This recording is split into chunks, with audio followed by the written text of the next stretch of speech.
कहानी की शुरुआत चीन के पहाड़ों से होती है, जहां कई साल पहले कुछ प्राचीन जानवरों की हड्डियां खोजी गई थीं। इनकी जांच के लिए एक टीम बनाई गई, जिसे ब्यूरो 749 कहा गया। जब यह टीम वैज्ञानिक के साथ उन पहाड़ों की एक गुफा में गई, तो वहां उन्हें एक अजीब सी मानव खोपड़ी मिली। वह खोपड़ी इंसान जैसी लग रही थी, लेकिन सच में वह इंसानी नहीं थी। ऐसा लग रहा था जैसे दो अलग अलग सिरों को जोड़कर बनाई गई हों। इसके बाद हम देखते हैं कि ब्यूरो 749 पहाड़ों की खुदाई में व्यस्त है। शायद वे किसी और ज्यादा अहम चीज को ढूंढ रहे थे। खुदाई के दौरान जब उन्हें एक बहुत बड़े विशालकाय प्राणी की खोपड़ी मिलती है, तो वे उसे बाहर निकालते हैं। लेकिन जैसे ही वे उस खोपड़ी को बाहर लाते हैं, अंदर एक जोरदार विस्फोट होता है। उस धमाके के साथ एक तेज चमकती हुई ऊर्जा बाहर निकलती है, और इसके बाद वहां का माहौल पूरी तरह बदल जाता है। इस घटना के बाद वैज्ञानिक यांग उस गुफा में और रिसर्च करना चाहते हैं। ये काम आसान नहीं था, इसलिए वो कुछ सैनिकों को चुनते हैं, जिनमें उनकी बेटी यांग पिंग भी शामिल होती है। उसी टीम में हमारे मेन कैरेक्टर हु बाय और उसके दोस्त भी होते हैं। अब हम देखते हैं कि यह टीम गुफा के अंदर जाती है। थोड़ी दूर जाने पर वो एक ऐसी जगह पर पहुंचते हैं जिसके बारे में कहा जाता था कि यह किसी भूतिया कबीले की जमीन थी। यानी कभी यहाँ भूतों का एक कबीला रहता था, जो अब मिट चुका है। टीम गुफा से निकलकर पहाड़ के दूसरे हिस्से में पहुंचती है, जहां बर्फ पर उन्हें एक बहुत बड़े क्रीचर के पैरों के निशान दिखाई देते हैं। ये देखकर वैज्ञानिक यांग हैरान रह जाते हैं और तुरंत अपने निदेशक को इसकी जानकारी देते हैं। थोड़ा आगे बढ़ने पर टीम को कुछ चमगादड़ दिखाई देते हैं, जो आम चमगादड़ों से अलग थे।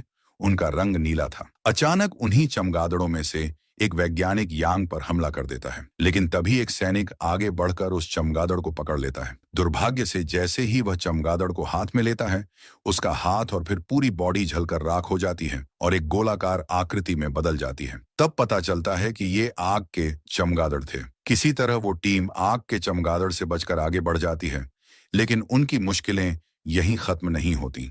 एक बहुत बड़ा मॉन्स्टर सामने आ जाता है। जैसे ही वो पहाड़ पर कदम रखता है, पूरी बर्फ की सतह टूट जाती है और एक भयानक बर्फानी तूफान उठ खड़ा होता है। उस तूफान में कई लोग दबकर मर जाते हैं। कुछ लोग अपनी जान बचाने के लिए एक गहरी घाटी में छलांग लगा देते हैं, लेकिन नीचे की बर्फ की सतह बेहद नुकीली थी, जिससे कई और लोग मारे जाते हैं। अब हमें हु बाय और यांग पिंग दिखाई देते हैं, जो एक रस्सी से बंधे हुए बर्फ के एक खंभे से लटके हुए होते हैं। ज्यादा देर वे वहां टिक नहीं पाते, उनकी रस्सी टूट जाती है और दोनों नीचे गिर जाते हैं। अब सीन कट होता है और कुछ समय बाद हमें दिखाया जाता है कि हु बाय को होश आता है। शुक्र है कि वो बच गया था और उसके साथ यांग पिंग भी जिंदा थी। वो यह देखकर चौंक जाता है कि वैज्ञानिक यांग और उसका एक दोस्त भी सुरक्षित हैं। अब वैज्ञानिक यांग उन्हें साथ लेकर आगे बढ़ते हैं। अब वे लोग एक टावर तक पहुंचते हैं, जिसका नाम डेमन टावर होता है। यहां आकर हमें पता चलता है कि यांग कई सालों से इस जगह की तलाश में थे और पूरी कहानी का सबसे बड़ा रहस्य भी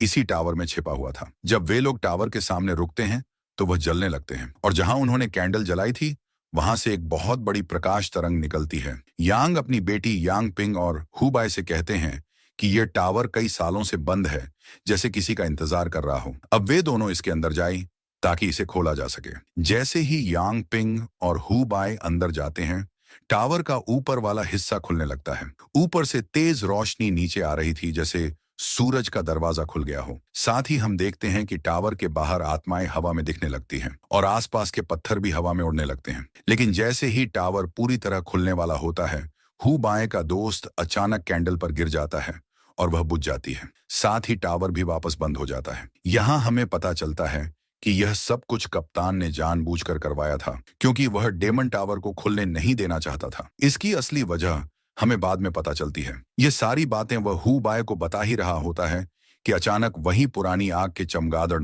फिर से हमला कर देते हैं। हु बाय का दोस्त बाकी सभी को बचाने के लिए खुद उन चमगादड़ का ध्यान अपनी ओर कर लेता है और जैसे ही सब लोग वहां से निकलते हैं, वह खुद को एक ग्रेनेड से विस्फोट कर वहीं मर जाता है। लेकिन कई सारे आग के चमगादड़ को भी अपने साथ ले डूबता है। कुछ चमगादड़ अभी भी जिंदा रहती हैं, जो इनका पीछा करती हैं। वे तीनों उनसे बचते हुए एक झरने तक पहुंचते हैं। वहां एक चमगादड़ हु बाय पर हमला कर देती है, तो यांग पिंग तुरंत उसे पानी में धक्का दे देती है और खुद भी साथ कूद जाती है। लेकिन पानी में भी वे सुरक्षित नहीं थे, क्योंकि पानी के अंदर से एक भयानक क्रीचर उन पर हमला कर देता है। वह हु बाय को तो छोड़ देता है, लेकिन यांग पिंग को खा जाता है। अब सीन कट होता है और अब हम हु बाय को एक हॉस्पिटल में देखते हैं। यहाँ ब्यूरो 749 का निदेशक उसे बताता है कि पूरी टीम मर चुकी है, सिर्फ वही एक बचा है। यह सुनकर हु बाय को गहरा झटका लगता है क्योंकि इस हादसे में उसकी करीबी दोस्त यांग पिंग मर गई थी। अब वह यह जॉब छोड़ देता है और एक लाइब्रेरी में काम करने लगता है, जहां मिस्टर यांग उसे नौकरी दे देते हैं। एक दिन वे दोनों एक रेस्टोरेंट में डिनर के लिए जाते हैं,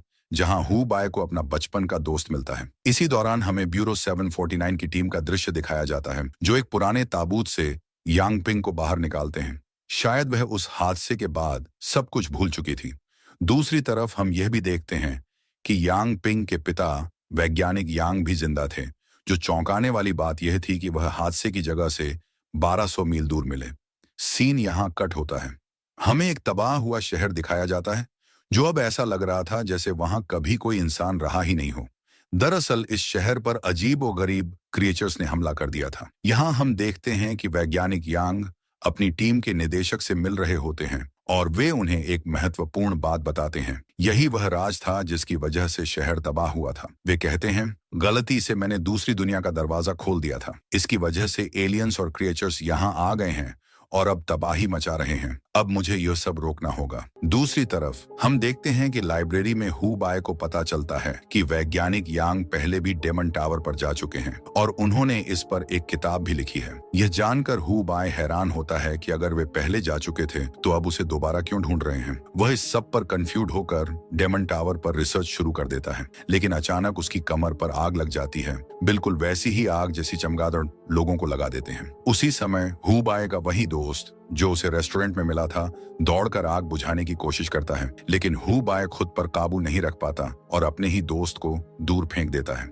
इसके बाद वह अपनी पावर से कमरे की सारी चीजें हवा में उड़ा देता है। तभी वहां मिस्टर वांग आते हैं, वही लाइब्रेरियन जो अपनी मैजिक से सब कुछ नीचे गिरा देते हैं और हु बाय के शरीर से आग भी बुझा देते हैं। यहाँ हमें मिस्टर वांग के जरिए पता चलता है कि आग के चमगादड़ हमले की वजह से हु बाय के शरीर में यह सब पावर्स आ गई हैं। और यहाँ हमें एक और बड़ा रहस्य पता चलता है। मिस्टर वांग कोई आम लाइब्रेरियन नहीं, बल्कि वह एक विश्व रक्षक हैं। वे बताते हैं कि 10,000 साल पहले इसी जगह पर एलियंस आए थे और डेमन टावर वह जगह है जहां से वे धरती पर दाखिल हुए थे। वह टावर असल में उन्हीं एलियंस का था, लेकिन जब वे एलियंस इंसानों को नुकसान पहुंचाने लगे तो हु बाय के माता पिता ने उनसे लड़कर उन्हें खत्म कर दिया और अपनी बॉडीज की मदद से डेमन टावर को सील कर दिया। यहाँ से फ्लैशबैक सीन समझ में आते हैं। जब वैज्ञानिक यांग ने कहा था कि उन्होंने एलियंस का दरवाजा खोल दिया, तो असल में उन्होंने डेमन टावर ही खोल दिया था। अब मिस्टर वांग हु बाय को बताते हैं कि उसके माता पिता ने इस टावर को बंद किया था, इसलिए अब इसे खोलने के लिए हु बाय के खून की जरूरत है। इसीलिए वैज्ञानिक यांग उसे वहां लेकर गए थे। अब हमें यह भी पता चलता है कि जब 10,000 साल पहले एलियंस को वापस उनकी दुनिया भेजा गया, तब भी कुछ एलियंस धरती पर ही छिप गए थे। उनके बच्चे यानी आधे इंसान आधे एलियन, यही वह राज था जिसे छिपाया जा रहा था। दूसरी ओर हमें दिखाया जाता है कि वैज्ञानिक यांग अब अपनी टीम को छोड़कर कहीं चले गए हैं, लेकिन जाते वक्त एक नोट में वे अपनी दिशा लिख कर गए हैं। अब ब्यूरो 749 के डायरेक्टर हु बाय के पास आते हैं ताकि वह वैज्ञानिक यांग को ढूंढने में उनकी मदद करे, लेकिन हु बाय जवाब देता है कि मैं ऐसा कैसे कर सकता हूँ। डायरेक्टर हु बाय को बताते हैं कि हमें कुछ दिन पहले यांग पिंग मिली थी और उसके कहने के मुताबिक तुम ही वो इकलौते इंसान हो जो वैज्ञानिक को ढूंढ सकता है। ये कहकर वे चले जाते हैं। हु बाय यांग पिंग के जिंदा होने की खबर सुनकर बहुत खुश होता है और ये खुशी की बात फौरन जाकर मिस्टर वांग को बताता है, लेकिन मिस्टर वांग उसे चेतावनी देते हैं, तुम उस टावर में नहीं जा सकते क्योंकि जब तुम पिछली बार वहां गए थे तो टावर का दरवाजा थोड़ा सा खुल गया था और उससे काफी एलियन हमारी दुनिया में दाखिल हो गए थे। मगर हु बाय के बार बार रिक्वेस्ट करने पर मिस्टर वांग उसे जाने की इजाजत दे देते हैं। यहाँ हु बाय का बचपन का दोस्त भी उसके साथ जाने की इच्छा जाहिर करता है। उधर यांग पिंग अपना अतीत भूल चुकी थी और खुद को शर्ली के नाम से परिचित करवा चुकी थी। अब वैज्ञानिक का एक शिष्य जो इस मिशन का लीडर था आकर शर्ली से मिलता है और इसके बाद हु बाय और बाकी सभी एक टीम बनाकर वैज्ञानिक को ढूंढने निकल पड़ते हैं। रास्ते में हु बाय बाकी लोगों से कहता है, मुझे शक है कि वैज्ञानिक किसी खास मिशन के तहत वहां गया है। इसी दौरान वे लोग आराम के लिए रुकते हैं, लेकिन सुबह जब उठते हैं तो देखते हैं कि रेगिस्तान में एक बहुत खतरनाक तूफान आ गया है। सब बचने की कोशिश करते हैं, लेकिन कुछ साथी बिछड़ जाते हैं। बिछड़े हुए लोग उसी तबाह हुए हुए शहर में पहुंचते हैं जिसका जिक्र हमने पहले किया था। वही शहर जहां क्रिएचर्स ने हमला करके सब कुछ तबाह कर दिया था। सब उस शहर को देखकर हैरान रह जाते हैं। उधर हु बाय का दोस्त भी उनसे बिछड़ गया था। जैसे ही यह बात पता चलती है वह उसे ढूंढने निकलता है, लेकिन ग्रुप में मौजूद एक बूढ़ा आदमी उसे रोकता है और कहता है, अगर हमारे साथ वे जानवर हों जिन्हें रेगिस्तान के रास्ते याद हैं, तो हम रास्ता नहीं भटकेंगे। दूसरी तरफ हम हु बाय के दोस्त और दूसरे बिछड़े हुए लोगों को देखते हैं। उन पर एक बहुत बड़ा अजीब सा मॉन्स्टर हमला कर देता है जो कई साथियों को मार डालता है। इसी दौरान हु बाय के दोस्त को एक साइकिल मिल जाती है और वह अपने साथ एक और आदमी को लेकर हु बाय तक पहुंच जाता है। हु बाय सबको कहता है, हमें यहाँ से फौरन निकल जाना चाहिए, लेकिन मिशन लीडर उससे असहमति जताता है और कहता है, हम ये मिशन छोड़ नहीं सकते। हमारा मकसद सिर्फ वैज्ञानिक को ढूंढना नहीं है, बल्कि उन क्रिएचर्स को भी खोजना है जो लोगों पर हमला कर रहे हैं। हु बाय शर्ली को भी साथ चलने को कहता है, लेकिन वह भी मना कर देती है। मिशन लीडर हु बाय को ताने देता है, क्या तुम वो सब लोग भूल गए जो पहाड़ों में तुम्हारे साथ मर गए थे? तुम डर के क्यों भाग रहे हो? यह बात सुनकर हु बाय जज्बाती हो जाता है और लड़ने को तैयार हो जाता है। जब मॉन्स्टर उन पर हमला करता है तो वे सब उसे गन से शूट करते हैं और एक पल के लिए उसे गिरा देते हैं। लेकिन असली मुसीबत अभी बाकी थी, क्योंकि एक और मॉन्स्टर उनके पीछे से आ जाता है। वे सब उस पर भी फायर करते हैं, लेकिन वह मॉन्स्टर बच जाता है और तेजी से आगे भाग जाता है। शर्ली भी उस मॉन्स्टर के पीछे दौड़ती है और हु बाय उसके पीछे जाता है। दोनों एक ऐसे कमरे में पहुंचते हैं जहां पूरी छत पर इंसानों की लाशें लटकी हुई थीं। जमीन पर भी मॉन्स्टर्स मौजूद होते हैं और वे लड़ाई की तैयारी कर रहे होते हैं। इसी दौरान हु बाय एक टनल में गिर जाता है जो खुलती है एक ऐसी दुनिया में जिसे मिस्टर वांग ने दिखाया था। इस दुनिया में एक मॉन्स्टर उस पर हमला करता है और हु बाय नीचे गिर जाता है, लेकिन वह मॉन्स्टर उसके साथ नॉर्मल बर्ताव करता है। दूसरी तरफ शर्ली अपने जादू का इस्तेमाल करती है और हु बाय की बॉडी को एक काफिन में रखती है। यहाँ हैरत की बात यह होती है कि हु बाय के सारे जख्म ठीक हो जाते हैं।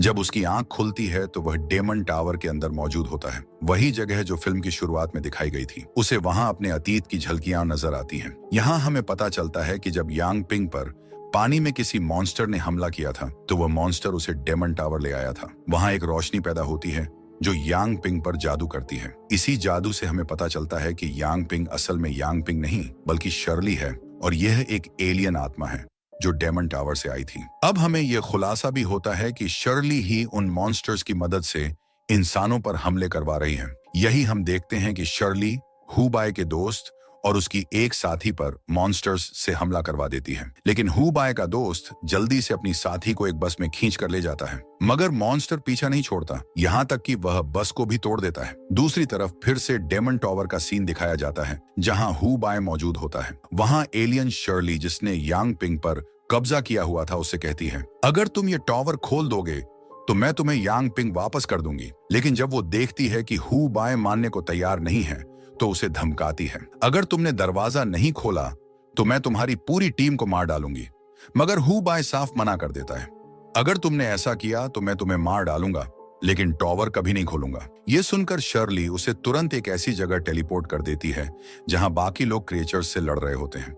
हु बाय भी लड़ने लगता है, लेकिन एक क्रीचर उस पर हमला कर देता है। उसी पल यांग पिंग वहां आती है, लेकिन अब वो पूरी तरह रक्त नियंत्रित स्थिति में होती है। वो हु बाय को क्रिएचर्स से बचाती है और उसका सिर अपनी गोद में रख लेती है। हु बाय उसे ध्यान से देखकर कहता है, तुम बिल्कुल मेरी दोस्त यांग पिंग जैसी लग रही हो, और फिर वो अचानक उसे शूट कर देता है। इसके नतीजे में शर्ली की आत्मा मर जाती है और उसके सारे भेजे हुए मॉन्स्टर्स भी खत्म हो जाते हैं। साथ ही डेमन टावर भी तबाह हो जाता है। मरने से पहले शर्ली आखिरी बार कहती है, सिर्फ तुम ही मुझे मार सकते थे, और फिर वो यांग पिंग के शरीर से हमेशा के लिए निकल जाती है।